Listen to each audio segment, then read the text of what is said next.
En este video, en este corte vamos a ver, es un corte axial del encéfalo. ¿Y qué estructuras puedo encontrar aquí?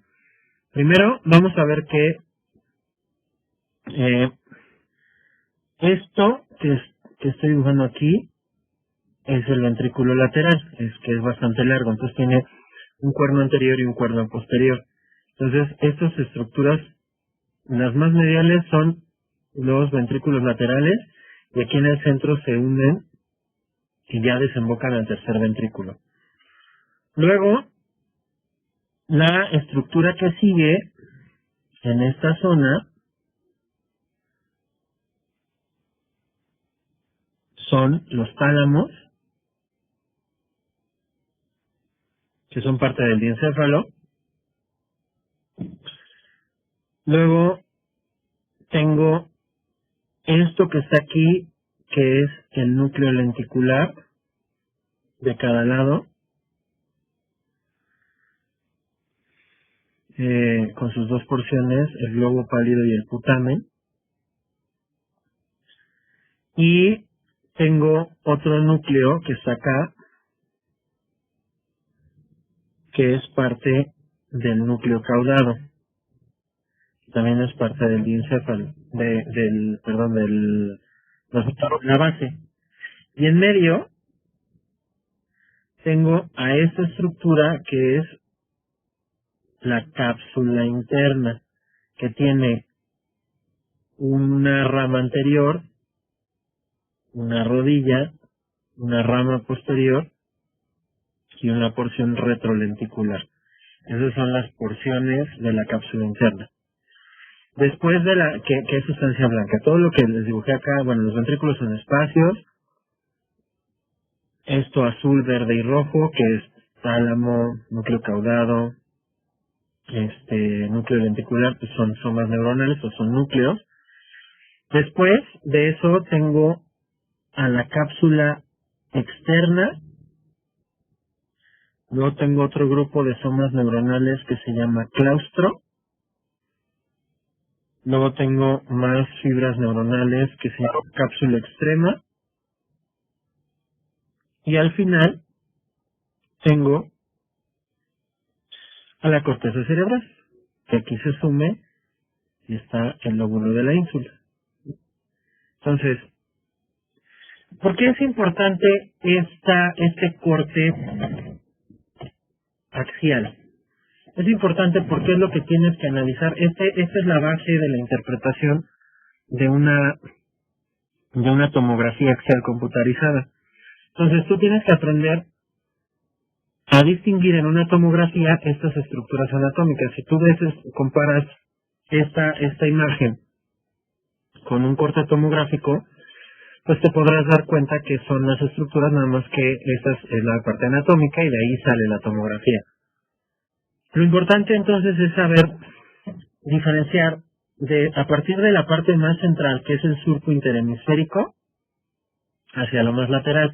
Entonces, de nuevo, las estructuras que puedo ver de medial a lateral son el surco interhemisférico, tercer ventrículo, ventrículos laterales, tálamo, núcleo caudado, cápsula interna, núcleo lenticular, cápsula externa, claustro, cápsula extrema y corteza de la ínsula, corteza cerebral, en este caso la corteza de la ínsula. Lo que yo tengo, por ejemplo, que apreciar en una tomografía es que esté simétrico de un lado y del otro. ¿Por qué? Porque hay veces que, por ejemplo, si tengo una hemorragia aquí, pues esto va a empezar a apretar o aumentar la presión, y entonces todas las estructuras de la línea media se van a desplazar. Entonces tengo que ver que esté simétrico de ambos lados, tengo que ver que esté preservadas estas estructuras y aprender a reconocerlas. Y ya obviamente más adelante en tu estudio aprenderás a detectar si tiene alguna normalidad, pero ahorita es importante ver o aprender a identificar estas estructuras que conforman al cerebro. Corteza cerebral, núcleos de la base y diencéfalo son las estructuras que forman al cerebro. Este es un corte de tipo coronal del sistema nervioso, en donde tengo que igual localizar estructuras, que ya vimos algunas, pero las estructuras que yo internamente puedo localizar aquí son, primero, esto es mi corteza cerebral, o así le voy a llamar a esta área. Aquí como se sume formando el lóbulo de la ínsula. Aquí está mi hipocampo, que es lo que maneja la memoria. Hasta aquí es la corteza cerebral. Luego, esta franja que está acá en azul, es la región subcortical. Todo esto que está aquí en azul, es la región subcortical. Y en esta zona tengo a mi núcleo lenticular con el globo pálido hacia lo medial, con el putamen hacia lo lateral. Es lo mismo, se ven exactamente las mismas estructuras, si el corte es axial o es coronal, solo se ven con diferente morfología. Acá está el tálamo de cada lado y el espacio que hay entre el tálamo y el núcleo lenticular, o sea, este espacio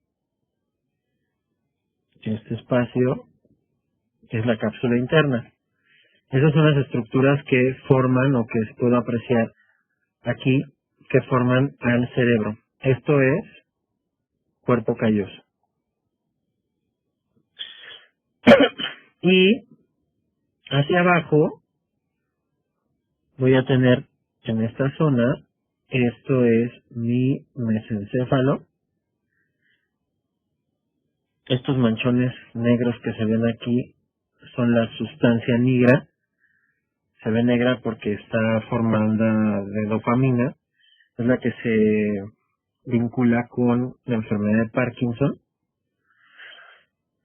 Luego tengo en esta zona al puente. Esto es el puente. Todo esto es el puente. Y por detrás del puente, bueno, aquí falta el de un lado, que lo voy a completar, y este de otro lado es el cerebelo. Y por último tengo en esta zona a la médula oblongada. Y entonces aquí ya puedo ver todas las estructuras que forman parte de mi encéfalo. El cerebro está formado por la corteza cerebral, el tálamo y los núcleos de la base, y el encéfalo está conformado por cerebro, cerebelo y tallo cerebral. Y ya hacia acá, pues bueno, estaría la médula espinal en el canal medular. Eso es lo que puedo localizar en esta imagen o en este corte.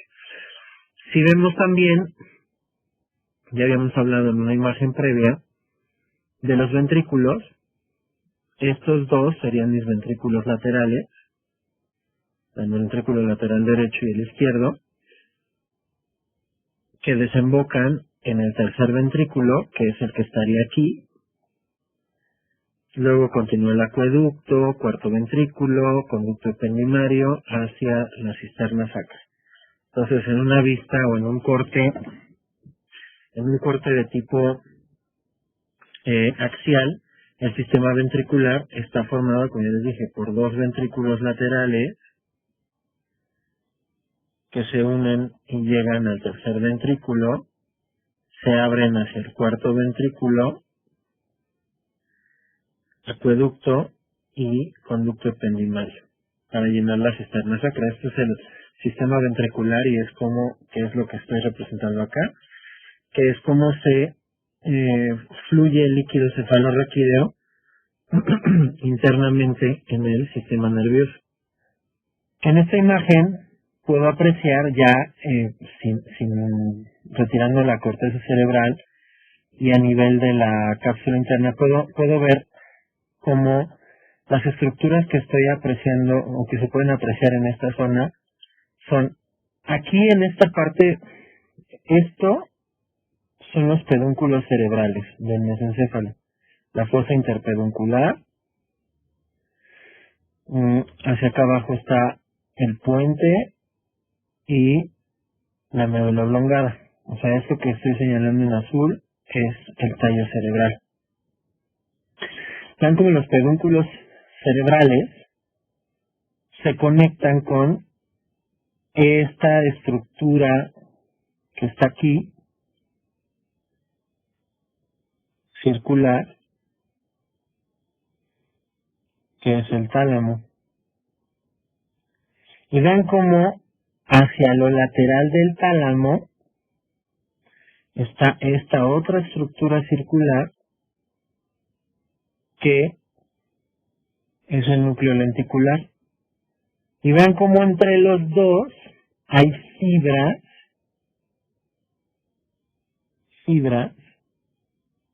de hecho aquí se ven las fibras como hasta suben. Estas son las fibras de la cápsula interna. Eso es por eso me sirven los pedúnculos cerebrales, para comunicar el tallo cerebral con las estructuras más primitivas del cerebro, que son el diencéfalo. En este caso vemos los tálamos, que son los que gestionan la parte sensitiva, y el núcleo lenticular, que está formado por el putamen y el lobo pálido, que son parte de los núcleos de la base junto con el núcleo caudado, que gestionan la parte motora. Y las fibras que están entre los dos son la cápsula interna. Y algo que les había mencionado y que deben de recordar es que toda esta zona que tracé en el cuadrado también está siendo irrigada por la arteria cerebral media. Entonces, como les dije, puede haber infartos cerebrales capsulares, o bueno, los eventos vasculares cerebrales que ocurren aquí se les llaman capsulares. Entonces, si la hemorragia se va más hacia la parte medial, o sea, hacia esta zona, entonces voy a tener alteraciones de tipo sensitiva, como los síndromes talámicos. Si se van más hacia lo lateral, o sea, afectando los núcleos de la base, las manifestaciones o focalizaciones que va a dar mi paciente son de tipo motor, como parkinsonismo, movimientos hipercinéticos, como balismos, por ejemplo, o es decir, problemas motores o movimientos hipercinéticos, y bueno, ya si se afecta la cápsula interna, pues dependiendo de si se afecta la rama anterior, la rodilla, la rama posterior o la porción retrolenticular, pues va a ser el tipo de fibras que lleve, porque están organizadas. Por ejemplo, en la rama anterior pasa la vía de planeación del movimiento fino y pasa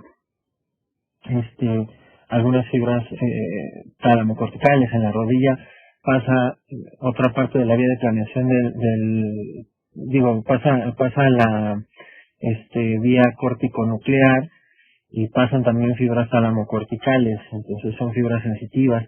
En la rama posterior pasa una parte de las fibras de planeación del movimiento fino y pasa la vía piramidal, y en la porción retrolenticular pasa la vía visual. Entonces, dependiendo de qué parte de la cápsula interna se afecte con el evento vascular cerebral, pues va a ser la alteración que me genere, la focalización que me genere.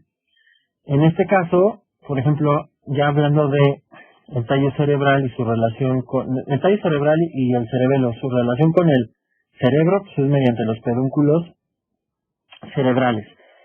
Y la relación que tiene el tallo cerebral o el cerebro con el cerebelo es gracias a estas estructuras que son los pedúnculos cerebelosos, que son 3, el superior, el medio y el inferior.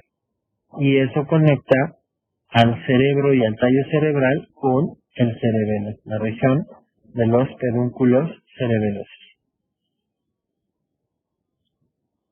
Si hablamos de entonces la configuración externa del tallo cerebral, vamos a ver que las estructuras que voy a encontrar en cuanto a su configuración externa aquí tengo el surco medio central, aquí desaparece y vuelve a aparecer.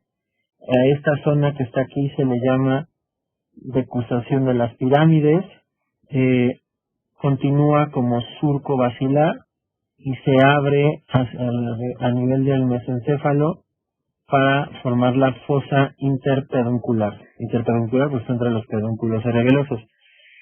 Y luego tengo al surco, bueno, en la médula espinal se llama surco o fisura lateral ventral. Acá la voy a llamar surco preolivar. Y este es el surco médulo-pontino que divide al puente de la médula oblongada. Luego tengo al surco ponto-mesencefálico. Esas son las estructuras de surcos que puedo apreciar. Luego, todo este tejido nervioso se llama pirámides. Esto se llaman olivas. Todo esto es la región basilar del puente. Un límite importante es este chipote que está aquí, que es la salida del quinto nervio craneal. Entonces, la región basilar del puente. Y esto que está aquí son los pedúnculos cerebelosos. Y estos son los pedúnculos cerebrales. Esas son las estructuras que puedo apreciar. Y hablando de nervios craneales, que la mayoría tiene su origen aparente, en la fosa interpeduncular tiene el 3, el 4 viene desde atrás, es el único nervio craneal que viene desde la parte posterior y ya viene cruzado, entonces el 4 viene acá, el 5, 6, 7 y 8 por el surco médulo-pontino, por el surco preolivar sale el 12, y obviamente si hay un preolivar hay un retroolivar, y por el retroolivar sale 9, 10 y 11. 9, 10 y 11. Entonces, esas son las estructuras que puedo apreciar en la vista anterior de la configuración externa del tallo cerebral. En esta vista lateral puedo apreciar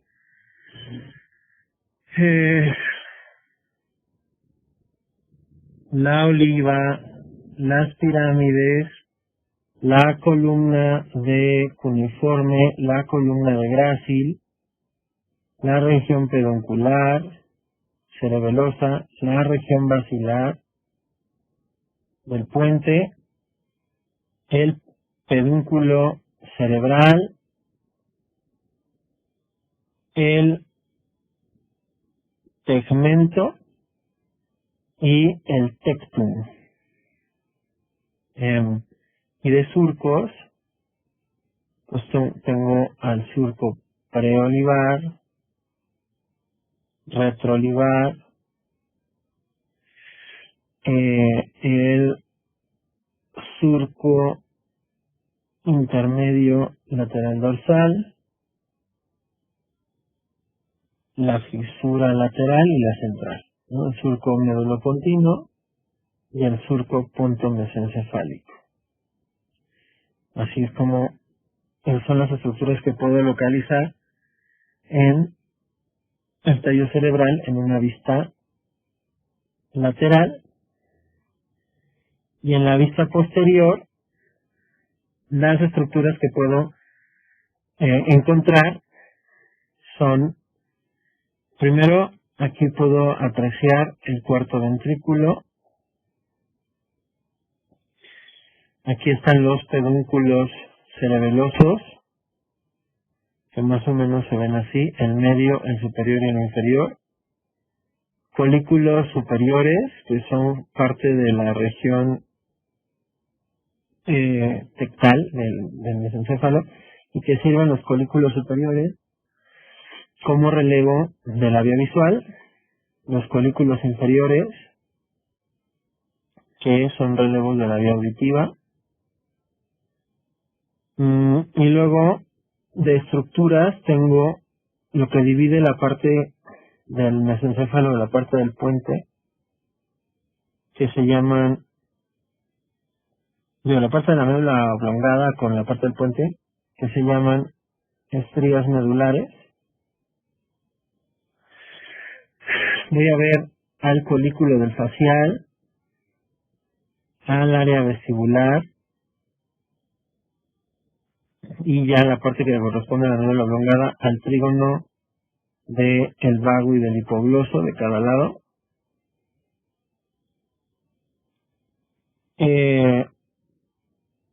Tubérculo de grácil y tubérculo de cuneiforme, que es donde hace relevo grácil y cuneiforme.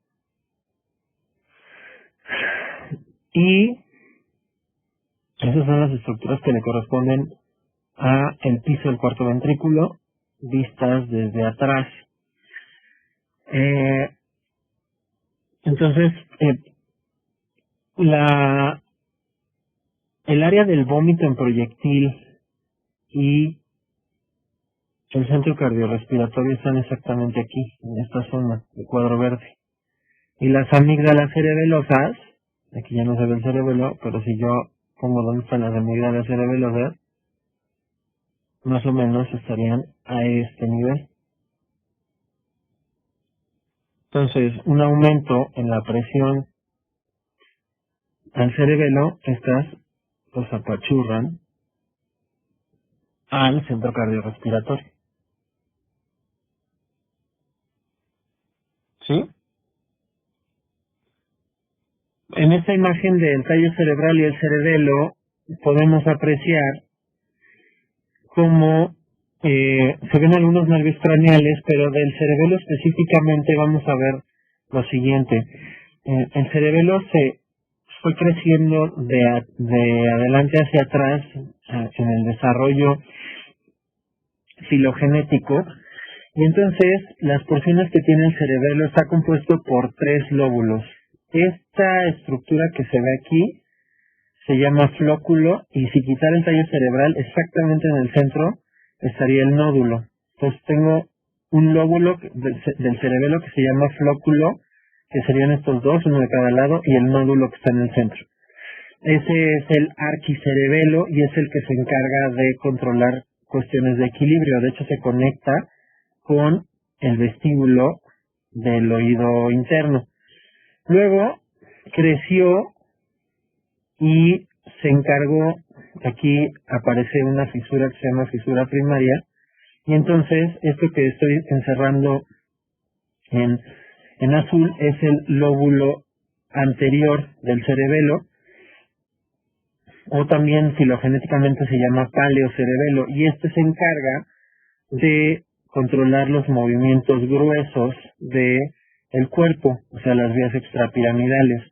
Y después de la fisura primaria ya sale todo esto que está aquí es el lóbulo posterior del cerebelo, o neocerebelo, que es el que se encarga de los movimientos finos, es donde se almacena toda la secuencia de movimientos que tenemos en el cuerpo.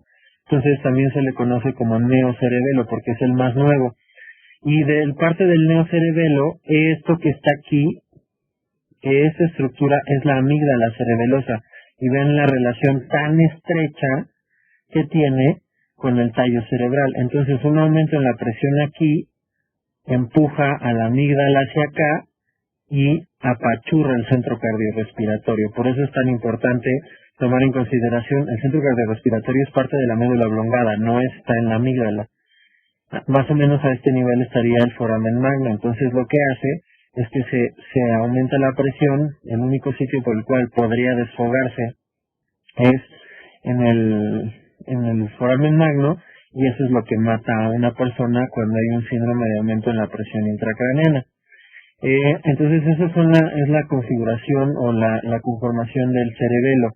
Si lo vemos desde enfrente, aquí ya podemos apreciar cómo el cerebelo tiene entonces al flóculo de un lado, al flóculo del otro lado, y cómo los pedúnculos cerebelosos conectan el tallo cerebral con el cerebelo. Aquí está el lóbulo anterior, por acá arriba, así es mi lóbulo anterior, que es el paleocerebelo, y el neocerebelo es esto que queda hacia acá, y esto es la amígdala cerebelosa. Esto que está aquí es la amígdala cerebelosa, que queda en estrecha relación con la médula oblongada, donde está el centro cardiorrespiratorio.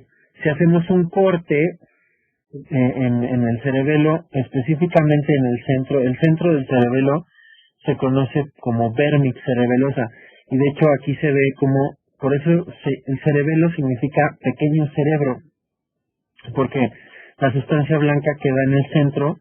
Esto exactamente en el centro, que se llama vérmix, pues son fibras de tipo comisural, y la corteza cerebelosa queda en la periferia. Entonces, a este corte, donde puedo apreciar cómo está aquí se ve como mediante una especie de velo, que se llama velo medular superior, y un velo que se llama velo medular inferior, y esto obviamente es el piso del cuarto ventrículo, cómo se forma un espacio, se cierra un espacio, que lo que veíamos en los videos previos, por donde viene del tercer ventrículo al acueducto, y en el cuarto ventrículo el líquido cefalorraquídeo. Aquí se fuga el líquido cefalorraquídeo hacia la parte periférica de todo el tallo cerebral del cerebelo, mediante los orificios laterales y el medial, o sea, los orificios de Luschka y Magendie, para que salga el líquido cefalorraquídeo a llenar la parte del espacio aracnoideo periférico al cerebelo y al tallo cerebral, y también continúa hacia el acueducto y el conducto ependimario. Entonces esto es lo que forma el sistema ventricular en esta zona. Aquí enfrente está el puente, y acá está el árbol de la vida, o bueno, en ese corte así se le llama esto. Entonces la sustancia blanca forma como si fuera el tronco de un árbol. Ahí están las ramitas, y ya los pliegues de corteza son los que forman los pliegues de la corteza cerebelosa, pues son los que forman el follaje del árbol. Entonces, si nosotros giramos esto, pues queda como un árbol. Por eso este corte se le llama el árbol de la vida. Aquí en esta imagen podemos apreciar perfectamente, o bueno, con una mayor nitidez, el árbol de la vida. Entonces, esta sustancia blanca que está exactamente, o sea, si nosotros vemos al cerebelo desde una vista superior, clínicamente el cerebelo, esta porción central es la región que se le conoce como región vermiana, que es donde están las fibras comisurales que comunican un hemisferio cerebeloso con el otro. Luego, y ahí, bueno, y tiene unos núcleos, bueno, ahorita hablamos de los núcleos cerebelosos profundos. Luego tiene a la región paravermiana, que sería esta, y ya lo que queda hacia lo lateral, bueno, es la región lateral cerebelosa. Entonces, clínicamente el cerebelo se divide en la región vermiana, paravermianas y laterales. Acá enfrente es el tallo cerebral, aquí están los colículos superiores y colículos inferiores. Entonces, la región vermiana, cuando yo la corto y la veo por el centro, se ve así. Esta sustancia blanca es la que semeja al cuerpo calloso de los que conectan a los hemisferios cerebrales. La región vermiana o vérmix del cerebelo es la que conecta a los dos hemisferios cerebelosos. Y por cómo se ve en la imagen se le llama el árbol de la vida. Si hacemos un corte de tipo axial en el cerebelo, esto es lo anterior y hacia acá está lo posterior, entonces yo puedo apreciar cómo esto que está aquí en el centro es el vérmix, o sea, es la sustancia blanca que comunica los dos hemisferios. Y esta sustancia blanca que queda en el centro, bueno, en la parte central del hemisferio cerebeloso, es el símil en la corteza cerebral de la de la región subcortical. Y acuérdense que en la región subcortical, en el cerebro, pues están el diencéfalo y los núcleos de la base. El cerebelo, pues copiándole o queriendo ser como el cerebro, también tiene sus núcleos. Entonces, los núcleos más antiguos es el núcleo, se encontraría más o menos a este nivel, el núcleo fastigiado o núcleo del techo. Los siguientes núcleos cerebelosos son los núcleos, bueno, si hablo de los dos, se les dice núcleos interpuestos, o si hablo de cada uno es el globoso y el emboliforme, y el núcleo más nuevo es este que está acá, que se llamaría núcleo dentado. Entonces estos núcleos cerebelosos profundos son los mismos que se estuviera hablando en el cerebro del diencéfalo y de los núcleos de la base. Entonces, si hay una lesión, por ejemplo, ¿por qué es importante saber esto? Porque el núcleo fastigiado se encarga de la parte del equilibrio, es decir, si se requiere algo sobre equilibrio, entonces se conecta con este núcleo y este núcleo se conecta con una porción de la corteza cerebelosa para extraer información de equilibrio. Los núcleos interpuestos, el globoso y emboliforme, se encargan de movimientos gruesos, entonces son los que se comunican con la corteza cerebelosa que tenga que ver con movimientos gruesos. Y finalmente el núcleo dentado es el que se encarga de movimientos finos. Por lo tanto, si yo quiero extraer del cerebelo alguna secuencia de movimientos finos, entonces se va a comunicar el núcleo dentado con la corteza cerebelosa. Si hay entonces, y esto es importante para la clínica, si hay entonces una lesión en la región vermiana, que sería esta, todo esto es la región vermiana, entonces tengo problemas de coordinación en cuanto a, por ejemplo, lo noto si pongo a hacer como si fuera el movimiento de tortillitas al paciente, pues tiene que estar coordinadas un lado con el otro del cuerpo. Entonces tendría problemas de coordinación y de equilibrio. Si tengo, porque está afectado el núcleo fastigiado, si yo tengo una lesión en la región paravermiana, entonces voy a tener problemas del cerebelo de movimientos gruesos. Y si yo tengo ya una lesión en la región lateral, entonces tengo problemas para hacer movimientos finos. Recuerden que el cerebelo tiene a toda la secuencia de movimientos guardada en su corteza cerebelosa. Entonces, en un corte axial puedo ver esta serie de núcleos que se llaman núcleos cerebelosos profundos. Si vemos entonces ya configuración interna del tallo cerebral, muchas de las estructuras que se pueden ver y para más detalle chequen los otros videos de configuración interna, pero pues ¿qué estructuras puedo ver? Este es un corte de mesencéfalo. Las estructuras que yo puedo apreciar son esto que está aquí, es el pedúnculo cerebral, y ven como abajo del pedúnculo cerebral tengo la sustancia nigra. Lo que se ve más lleno es la pars compacta, y lo que se ve así con puntilleo es la pars reticular. La pars compacta es la que se altera en la enfermedad de Parkinson. Se acaba la dopamina de ahí. Luego acá en el centro puedo apreciar a los núcleos rojos, y luego en esta zona puedo apreciar el acueducto por donde va el líquido cefalorraquídeo, y esto que está aquí es la fosa interpeduncular, y hacia acá atrás están los folículos. Esas son las estructuras que a simple vista puedo apreciar en un corte axial del tallo cerebral. Para eso, en el video específico de configuración interna del tallo cerebral, les hago un mapa para saber más o menos por qué parte pasan el sistema lemniscal, dónde están los núcleos de los nervios craneales que le corresponden al mesencéfalo, etcétera. Pero a simple vista, esas son las estructuras que en este corte puedo apreciar. Luego, si bajo al puente, vamos a ver cómo todo esto que está aquí sería la región basilar del puente y obviamente aquí está cortado, faltarían los pedúnculos cerebelosos. Entonces es la región basilar del puente y los pedúnculos cerebelosos.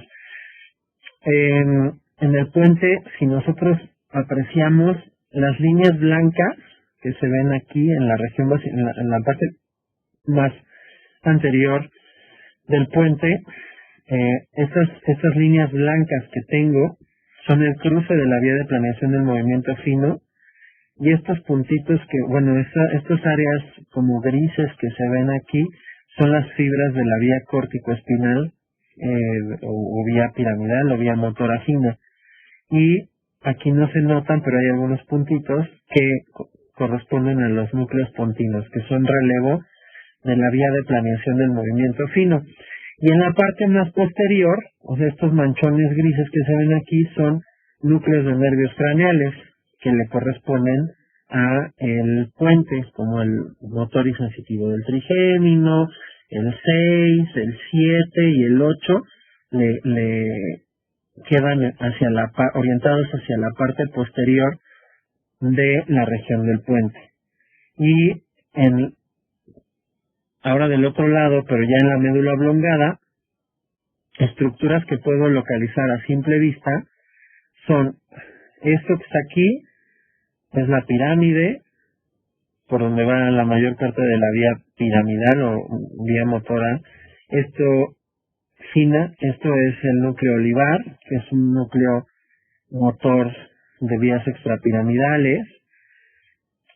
Puedo apreciar hacia la parte media a esto que es el hemisco medio, ahí que estaría el hemisco medio. Y en la parte más posterior tengo núcleos de nervios craneales que le corresponden a la médula oblongada. Esos son lo que puedo ver a simple vista de este corte. Todavía es la porción abierta de la médula oblongada, abierta porque ya tiene el cuarto ventrículo acá atrás. Aquí todavía es porción abierta, vuelvo a ver las pirámides, puedo ver al núcleo olivar, este manchón café que se ve aquí es el hemisco medio y núcleos de nervios craneales en esta parte más posterior. Ya la porción cerrada, aquí ya no hay cuarto ventrículo, igual puedo seguir viendo las pirámides, núcleos olivares, y yo sé que por posición anatómica en esta porción posterior tengo a núcleos de nervios craneales que se encargan de la inervación, sobre todo motora o gustativa de los nervios craneales. Tengo al núcleo ambiguo, al núcleo del tracto solitario, al núcleo del hipogloso, al núcleo del accesorio. Bueno, el del accesorio lo encuentro acá, el núcleo del accesorio lo encuentro enfrente. Al del vago, al del glosofaringio, que son los nervios craneales que le corresponden a la médula oblongada en su porción cerrada. Y ya llegando a la médula espinal, bueno, aquí ya vean cómo dejamos atrás corteza cerebral, tallo cerebral, cerebelo, el encéfalo. La médula espinal, si hablamos de médula espinal, vamos a hablar de que, va desde el foramen magno, o donde sale el primer nervio espinal, hasta L1 y L2.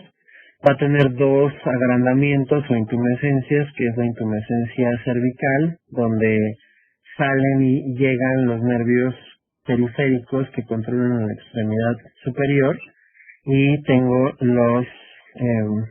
la intumescencia lumbosacra, que es donde salen y llegan los nervios que controlan a la extremidad inferior.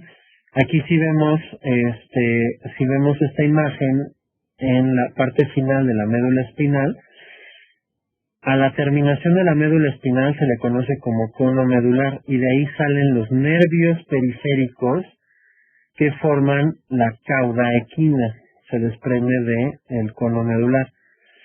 Y este que queda en el centro exactamente no es un nervio, si se fijan, se ve de diferente color. Esto podría llegar a confundirse como un nervio, pero en realidad no es un nervio, es una prolongación de pía madre que se llama filum terminal. El filum terminal es un medio de fijación, inferior de la médula espinal. Y ya si hablamos de la configuración interna de la médula espinal, vamos a ver cómo está formada por sustancia blanca que queda en la periferia y sustancia gris que queda en el centro. La sustancia blanca forma cordones, un cordón posterior, un cordón lateral, un cordón anterior, y la sustancia gris forma una especie de H con astas dorsales que tienen neuronas de tipo sensitivo y una asta ventral que tiene neuronas de tipo motor. Y en la parte lateral hay un asta lateral que tiene neuronas motoras de tipo simpáticas. Ahí es donde ya empezamos a ver el sistema nervioso autónomo con su parte simpática y parasimpática. Recordemos que la parte parasimpática está, el núcleo parasimpático está en el cráneo, o sea, en la médula oblongada donde está el vago, y el vago, como nervio, baja por todo el cuello, todo el tórax, todo el abdomen e inerva parasimpáticamente a todas las vísceras hasta donde se flexiona el colon en el lado izquierdo. Ya de ahí, el otro conjunto de somas neuronales parasimpáticos está en la región sacra y controlan inervan parasimpáticamente desde donde se flexiona el colon hacia abajo. Y el simpático se encuentra en la médula espinal, torácica y en las primeras lumbares, y ya de ahí se distribuye hacia la cabeza y hacia la parte de abajo, hacia el abdomen y hacia la pelvis. Entonces, como les digo, la sustancia blanca de la médula espinal se divide en cordones, cordón posterior, cordón anterior y cordón lateral. El lateral todavía se subdivide por una línea imaginaria aquí en cordón lateral dorsal y ventral, y por ahí van a estar distribuidos los tractos o fascículos ascendentes que en otro video de configuración interna de la médula espinal los mencionamos, pero ahí se distribuyen, y en el área gris, o en la sustancia gris, tenemos cómo se procesa la información sensitiva y motora, sensitiva y motora por las láminas medulares, también conocidas como láminas de Rexer, que se numeran con números romanos y van desde atrás, o sea, se numeran de atrás hacia adelante. Es decir, desde el asta dorsal, empiezo con la 1, de la 1 a la 5 son puramente sensitivas, las 5 y 6 más o menos estarían por este nivel, ya tienen tanto sensitivas como motoras.